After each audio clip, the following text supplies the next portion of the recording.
It is weather time now, Josh. The clear skies are set to continue. A beautiful forecast, Georgie, for southeast Queensland. In fact, for much of the state as we get across the next few days. We'll look at that in detail in a moment. Let's head to the Ridges weather cam, where today in the city we hit tops of 24 degrees after a cold night, dropping to 7 in the city, but down to 0.8 degrees in areas such as Ipswich.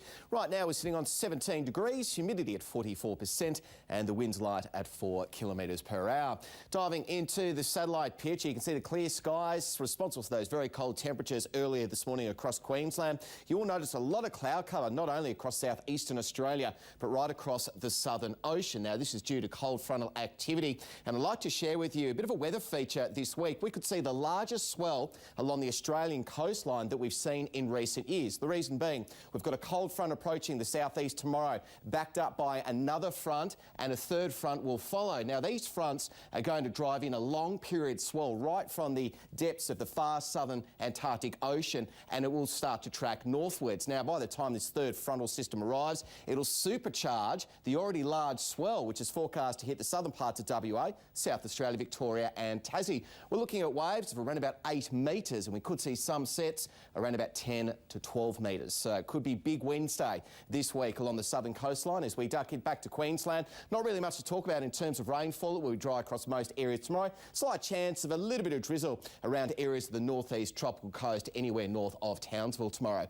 Moving interstate and Sydney, we're looking at a fine and sunny Tuesday with a top of 22 degrees. Cold start in Canberra once again with some early frost topping out at 14. We're looking at showers developing for Melbourne with a top of 16 degrees. It will be windy as well as that frontal system approaches. Showers will be easing for Adelaide and 16, but still quite windy. And we're looking at a partly cloudy day for Perth with a top of 18 degrees.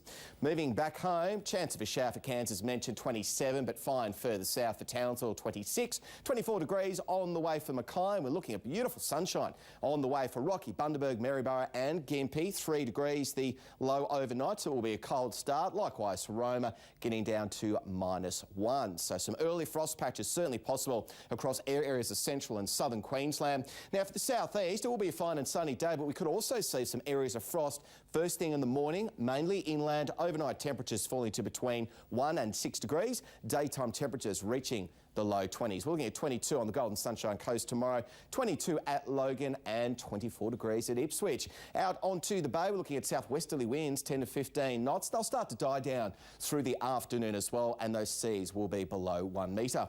For Brisbane City, we're looking at a top of 23 degrees, so one above average for this time of year. Another cold start on the way tomorrow, and it will be much the same on Wednesday. A little bit of cloud developing a little bit later in the week, so those minimum temperatures rising up slightly, but still quite cool first thing. Some beautiful temperatures of 24 though for Wednesday and Thursday for the city. Another cold start tomorrow for Ipswich, down to 1 degree and 2 degrees first thing Wednesday and Thursday morning, but certainly staying dry, Georgie, as we get through this week. Beautiful days though. Thank you, Josh. That is 10 Eyewitness News for now. For more details on tonight's stories, head to 10 Daily. We'll be back tomorrow at 5. Good night.